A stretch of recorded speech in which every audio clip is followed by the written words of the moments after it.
Live. चलो करें शुरू। पुराने वाले का थोड़ा रिवीजन कर लेते हैं।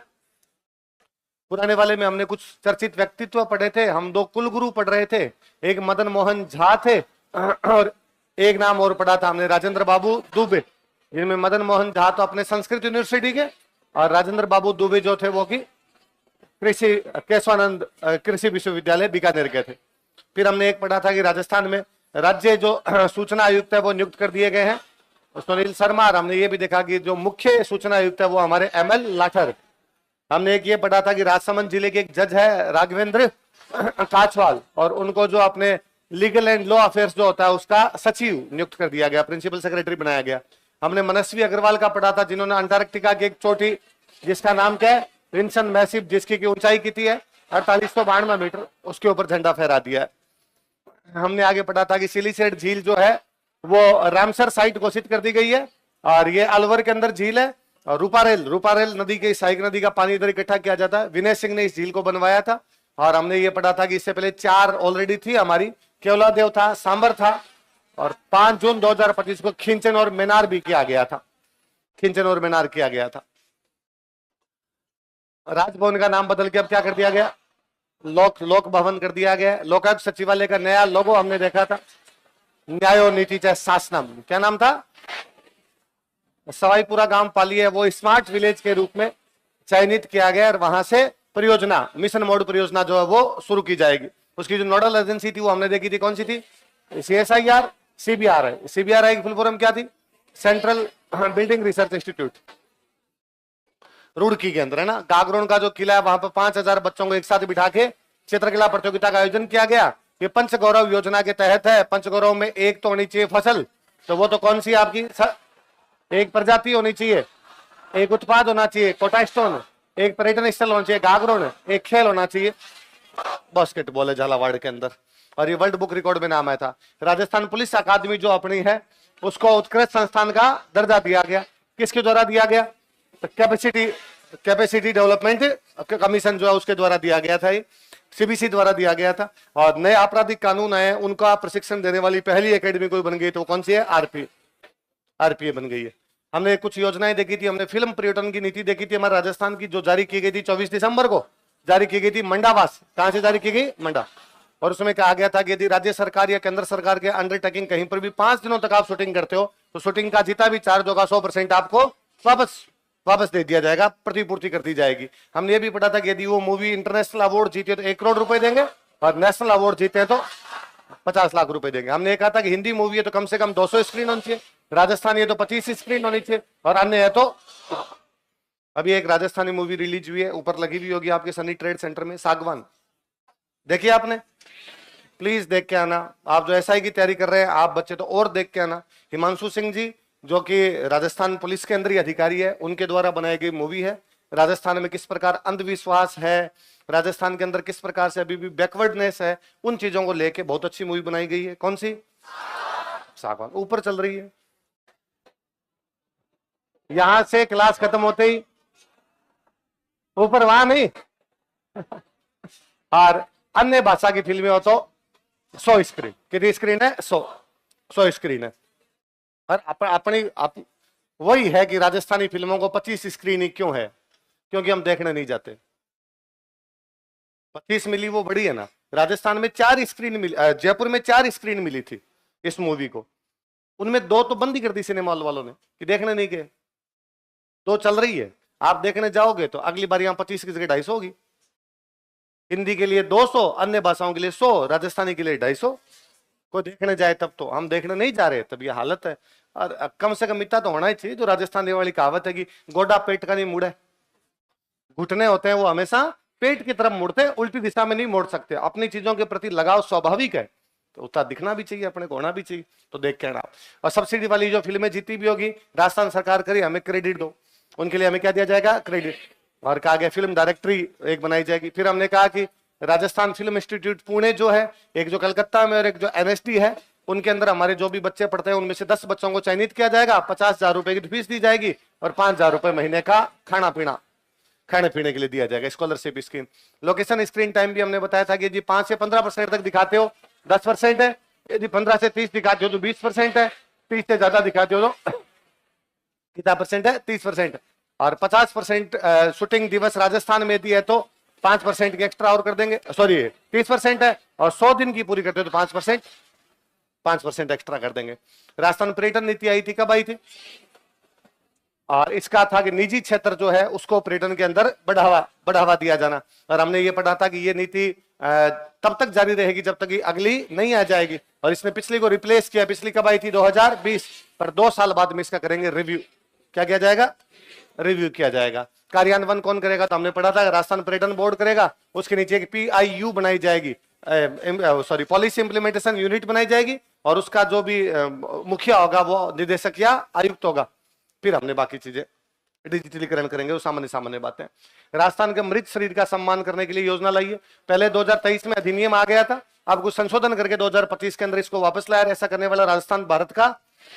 और इसमें कहा गया कि यदि डेड बॉडी को आप कब्जे में नहीं लेते हो 1 साल तक की सजा है। परिजन यदि डेड बॉडी के साथ प्रदर्शन करते हैं तो 2 साल तक की है, और कोई करता है तो 6 माह से लेके 5 साल तक की। और यदि DNA डेटा के साथ कोई छेड़छाड़ करते हो 3 से लेके 10 साल तक की। जन विश्वास अधिनियम लेके आए थे। इसके अंदर कुछ पुराने ऐसे कानून जिनके अंदर दांडिक वो जोड़ी धाराएं जोड़ी हुई थी, उनको क्या कर दिया गया? हटा दिया गया। जैसे हमने पढ़ा था एक वन अधिनियम के अंदर, जैसे हमने पढ़ा था जयपुर जल वाले अधिनियम के अंदर, है ना, तो इनके अंदर वो जो चीजें वो क्या कर दी गई? हटा दी। क्या अब ये जो, और इसका सिद्धांत क्या है कि भाई न्यूनतम सरकार अधिकतम शासन, मिनिमम गवर्नमेंट और मैक्सिमम गवर्नेंस। भारत सरकार अधिनियम लाई थी, उसके तहत ये किया गया। और ऐसे कितने कानून चेंज किए गए थे? 11 कानून किए गए थे। उनमें एक क्या था कि भाई छोटे और मामूली अपराधों के अंदर अपराधीकरण को मुक्त कर दिया जाए। ईज ऑफ डूइंग बिजनेस जो होता है उसको बढ़ावा दिया जाना चाहिए। व्यापारियों पर अनावश्यक बोझ नहीं होना चाहिए। राजस्थान वन अधिनियम कब का? 1953 का। और इसके अंदर था कि यदि वन भूमि के अंदर आप मवेशी चराते हो तो पहले था 6 महीने की जेल और 500 रुपए का जुर्माना। अब कह दिया जुर्माना दे लो, जेल तो क्यों करो यार आदमी को, तो ये हटा दिया गया। एक हमने पढ़ा था कि सहायता प्राप्त करने वाले जो उद्योग है उनमें यदि प्रक्रिया के अंदर किसी प्रकार की कमी आती है तो भी उनको कहा गया था कि उनको कारावास का प्रावधान था। अब वो कारावास का प्रावधान हटा दिया गया, अब केवल क्या कर दिया गया? जुर्माना। और ये एक्ट कब का था? 1961 का। जयपुर वाटर बोर्ड वाला, सीवरेज बोर्ड और वाटर सप्लाई वाला एक्ट था 2018 का।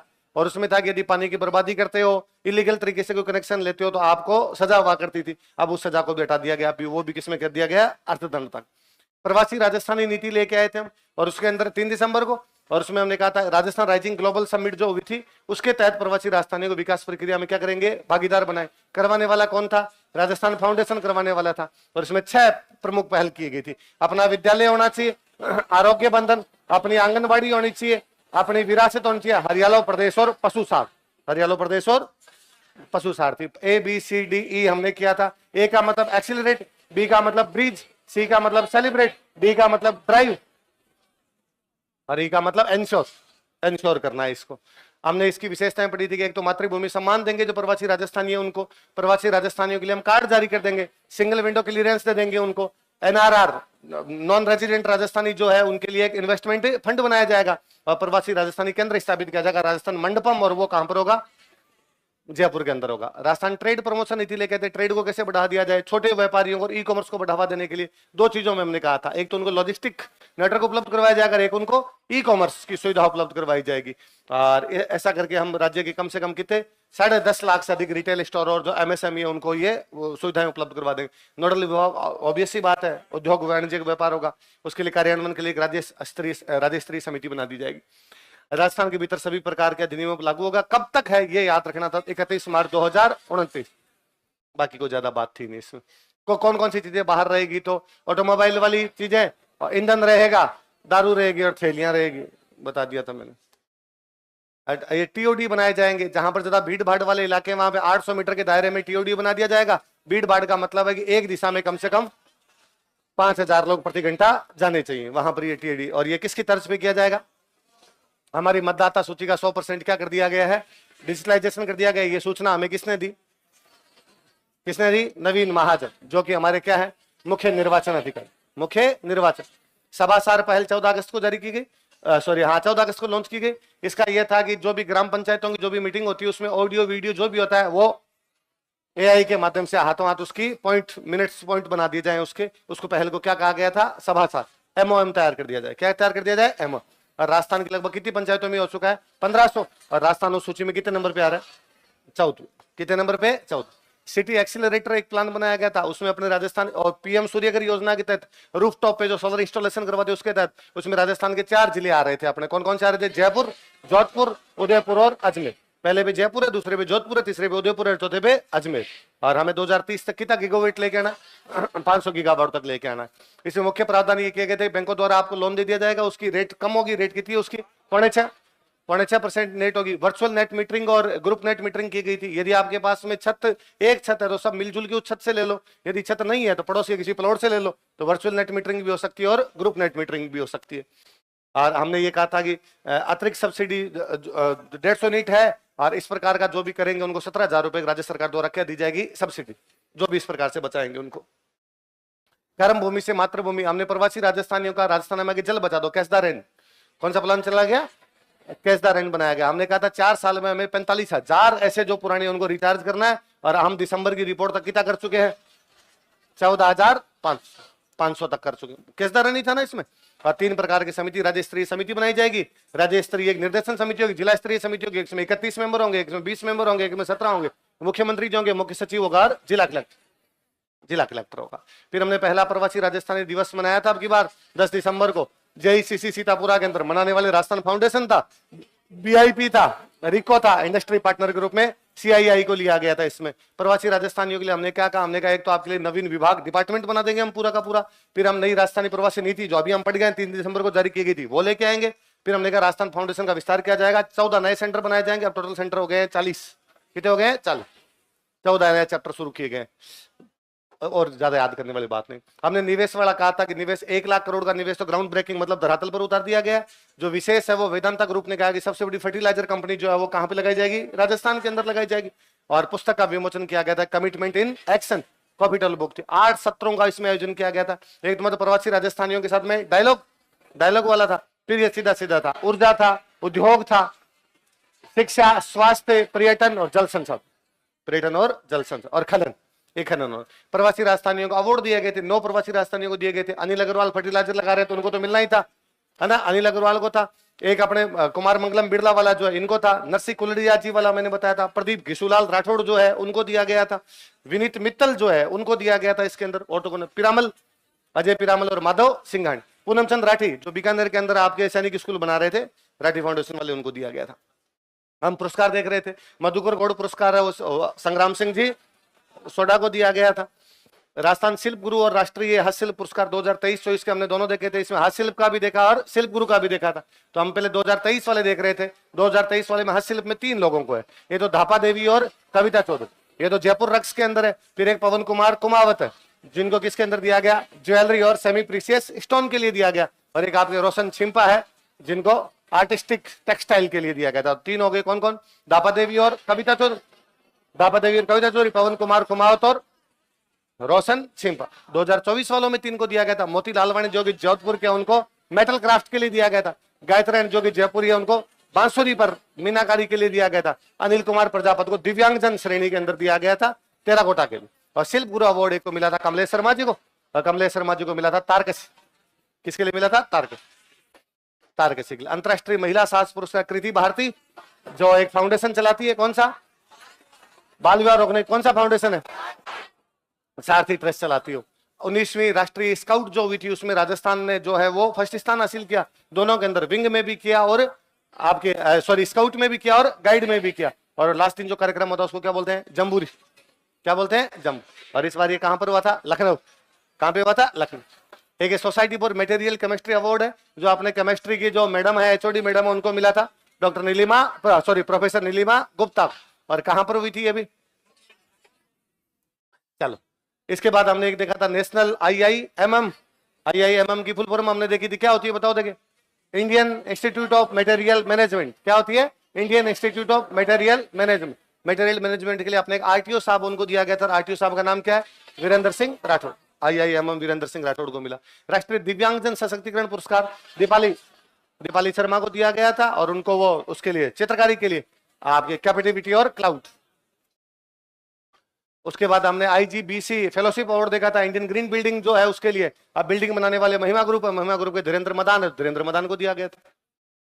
इसके बाद हमने एक देखा था आईएपीसी, इंडियन एसोसिएशन और पैलिएटिव केयर, नर्स जो थे उनको दिया गया था, क्या नाम था उनका, मीनू यादव, एम्स जोधपुर के अंदर काम करने वाली एक नर्स है, उनको दिया गया था।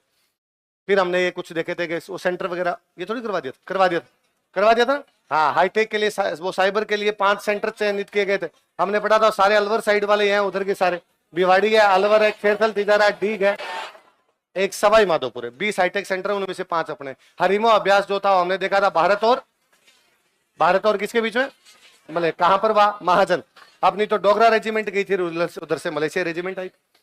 भूकंप वाला मैंने कहा था, उधर देख लेना आप।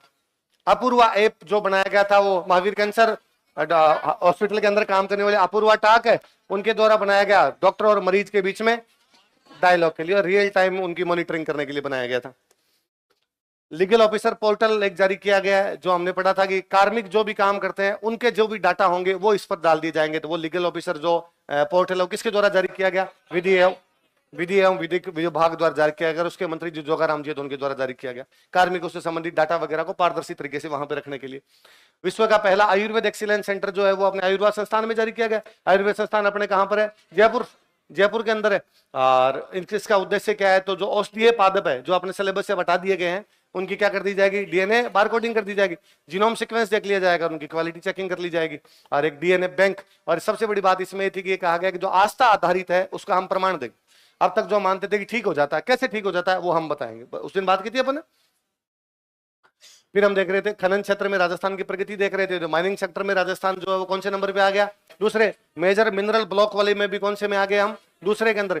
खनिज ब्लॉकों की प्री एम्बेडेड मैंने बताया था पहले से सारी क्लियरेंस मिल जानी चाहिए, वो जो 8 ब्लॉकों के उसके में राजस्थान कौन से पे आ गया, फर्स्ट। और इस क्षेत्र में हमने एआई का प्रयोग करना शुरू कर दिया। ये नीतियां थी कोई, ये हमने थोड़ा सा पढ़ा था कि जीडीपी में अभी 3.4 की भागीदारी है, इसको 2029-30 तक बढ़ा के 5 करना, और 2047 के 6 से 8%, अभी 3-4 फिर 5 और 3.4, 5 और 6 से 8, याद रहेगा। ये केंद्र सरकार वाला हम देख रहे थे कि पोटास के भंडार कहां पर मिले हैं, गंगानगर और हनुमानगढ़। रेयर मिनरल जो है वो कहां पर मिल रहे हैं हमें, जालोर, नागौर और सिवाना क्षेत्र में। और एक हमने ये पढ़ा था कि राजस्थान को कोणार्क में जो अधिवेशन हुआ था उसमें खनन क्षेत्र के लिए सम्मानित किया गया था। नवाचार दिवस स्टार्टअप कॉन्क्लेव हमने देखी थी, तो इसमें नवाचार के लिए क्या क्या चीजें की गई। एक तो ये प्लान लागू किया गया था एवीजीसी एक्सआर नीति। एवीजीसी में क्या क्या था, एनिमेशन, आपके विजुअल इफेक्ट्स, उसके बाद गेमिंग, उसके बाद कॉमिक्स और एक्सटेंडेड रियलिटी। और एक लैब की स्थापना की जाएगी, साइबर सुरक्षा सिमुलेशन लैब बनाई जाएगी। नागरिक सुरक्षा के लिए ई मित्र पोर्टल खोले जाएंगे और 294 B2C बिजनेस टू कंज्यूमर सेवाएं शुरू की जाएगी। और कितने कैमरे लगाए जाएंगे, 10,609 कितने कैमरे। सेंटर ऑफ एक्सीलेंस जो क्लाइमेट चेंज के लिए एडेप्टेशन के लिए सेंटर ऑफ एक्सीलेंस बनाया जाएगा, कहां पे बनाया जाएगा, जगतपुरा में। और ये किसके द्वारा डेवलप किया, किसको जिम्मेदारी दी गई है, प्रदूषण नियंत्रण मंडल। और नॉलेज पार्टनर कौन है इसका, IIT जोधपुर। हम खेल वाला देख रहे थे, ओजिसी सारस्वत कौन से गेम में, गोल्फ, DGC के अंदर नॉमिनेट की गई है, जो दिल्ली गोल्फ क्लब है 12 साल की है। उसके बाद हमने संस्कार सारवत गुवाहाटी बैडमिंटन के अंदर और सुपर शो अवार्ड जीता था। वंशिका ग्रेवाल ने किसके अंदर जीता था, तो कौन से गेम्स में, खेलो इंडिया यूनिवर्सिटी गेम्स के अंदर बॉक्सिंग के अंदर राजस्थान यूनिवर्सिटी की तरफ से खेलते हुए क्या जीता था, ब्रॉन्ज। क्या जीता था, ब्रॉन्ज। सम्यक सिंगल जो है इनको सैन जुआन प्यूटरिको के अंदर ये जो हुआ था उसमें भी इन्होंने भी किसमें जीता था, बास्केटबॉल। भारत की टीम जो गई थी उसके अंदर सम्यक सिंगल अपने राजस्थान से थे और उसमें ये रहे थे, और भारतीय टीम ने भी उसमें क्या जीता था, ब्रॉन्ज जीता था। रोहित कुमावत जो है वो किसके अंदर है आपके, तीरंदाजी। और 30 मीटर वाली जो है उसमें 360 में से कितने लगाए थे, 340, और क्या जीता था इसके अंदर, सिल्वर। ट्यूलिप ओजा किसके अंदर आपकी, ताइक्वांडो, और ताइक्वांडो के अंदर क्या जीता था, गोल्ड। और ताइक्वांडो वाली कहां पे हुई थी, हैदराबाद। गौतम पारीक जो है उनको नेशनल पैराशूटिंग के अंदर, पैराशूटिंग में 2, एक तो रजत जीत के, एक कौन सा जीत के, कांसे। रजत तो किसमें जीत गए थे, 10 मीटर, और कांसे किसमें जीत गए थे, 50 मीटर। उसके बाद सारिका यादव का हम पढ़ रहे थे जो कि अपने मानसरोवर के PTI है, और इनको जो अखिल भारतीय सिविल सेवा गेम्स हुए थे उनमें लॉन्ग जंप के अंदर क्या मिला था इनको, ब्रॉन्ज। लॉन्ग जंप में क्या मिला था, ब्रॉन्ज, और लगातार तीसरी बार ब्रॉन्ज लेने वाली है। ख्वाहिश शर्मा का हमने पढ़ा था वही खेलो इंडिया गेम्स के अंदर शूटिंग के अंदर, और क्या जीत गए थे, सिल्वर। योग्या सिंह का हमने पढ़ा था किसमें, तैराकी के अंदर, खेलो इंडिया गेम्स के अंदर 2, एक तो रजत जीता और एक क्या जीता, सिल्वर। सॉरी, एक तो रजत और एक कांसे, एक तो सिल्वर और एक ब्रॉन्ज। 50 मीटर के अंदर तो क्या जीत गए थे, सिल्वर, और 100 मीटर में क्या जीत गए थे, ब्रॉन्ज। गौरव साहू का हमने पढ़ा था कि गौरव साहू जो है वो आपके पावर लिफ्टिंग, उठाने वाले पावर लिफ्टिंग के अंदर 59 किलोग्राम के अंदर थे, और कितना उठाया था उन्होंने, 112, सॉरी स्ट्रेट के अंदर तो 230 और बेंच प्रेस में कितना था 112 और डेड लिफ्ट में कितना 232 पॉइंट। गौरव साहू नाम याद रखना। दो फिर शिक्षा जैन का हमने पढ़ा था, जो किड्स गोल्फ है उसके अंदर मानेसर के अंदर इन्होंने किताब जीता, मानेसर में भी है किड्स गोल्फ के अंदर। फिर दो हमने वो पढ़ा था मनीषा और चांदनी, मनीषा और चांदनी भी वेस्टर्न इंडिया का जो राष्ट्रीय स्तरीय क्लासिक पावर लिफ्टिंग होता है इसके अंदर दोनों, और एक ने तो उठाया 315 और एक ने कितना उठाया 197.5, जो उसमें वेट लिफ्टिंग में। ये भी अर्जुन अवार्ड 2025 के लिए अपने राजस्थान के 3 लोग किए गए, एक तो पद्मनाभ सिंह को किया गया, रुद्रांश खंडेलवाल को किया गया कि निर्मला भाटी को। निर्मला भाटी कौन से गेम से? खो खो। और डीडवाना कुचामन से। रुद्रांश खंडेलवाल किससे? अपने पैराशूटर, कहां से? भरतपुर से। पद्मनाभ सिंह किससे? पोलो, कहां से? जयपुर से। जयपुर से। खेलो इंडिया गेम्स जो हुए थे उसमें जो राजस्थान विश्वविद्यालय की जो विमेन टीम थी उसने 25 मीटर स्पोर्ट्स पिस्टल के अंदर क्या जीता है? सिल्वर। और उसमें राजस्थान के अपने 3 खिलाड़ी थी, अनुया प्रसाद जो कि पहले डेफ ओलंपिक के अंदर मेडलिस्ट रही थी, और 2 और है उसके बाद में, एक तो अपूर्वी प्रताप कच्छावा और दूसरी अंशिका, पूर्वी प्रताप कच्छावा और अंशिका। बोर्न टू विन, लोगों को स्क्रीन से हटा के मैदान की तरफ लाने की बात थी। आयोजक भारत तिब्बत समन्वय कोऑर्डिनेशन जो एसोसिएशन है वो थी इसकी, और इसका संदेश क्या था? स्क्रीन से हटो और मैदान में आओ। और इसका वो जो लोगो था, स्लोगन था, वो था भारत की मिट्टी भारत की जीत। पारंपरिक खेलों को बढ़ावा देने के लिए, किसको बढ़ावा देने के लिए? एक हमने पढ़ा था कि 37वीं फेडरेशन कप हैंडबॉल जो चैंपियनशिप हुई थी उसके अंदर राजस्थान की टीम क्या रही थी? उपविजेता। और जीती कौन थी इसके अंदर? पंजाब। तो याद रखना, कई बार ये पूछ लेते राजस्थान किससे हारी थी, किससे हारी थी? पंजाब।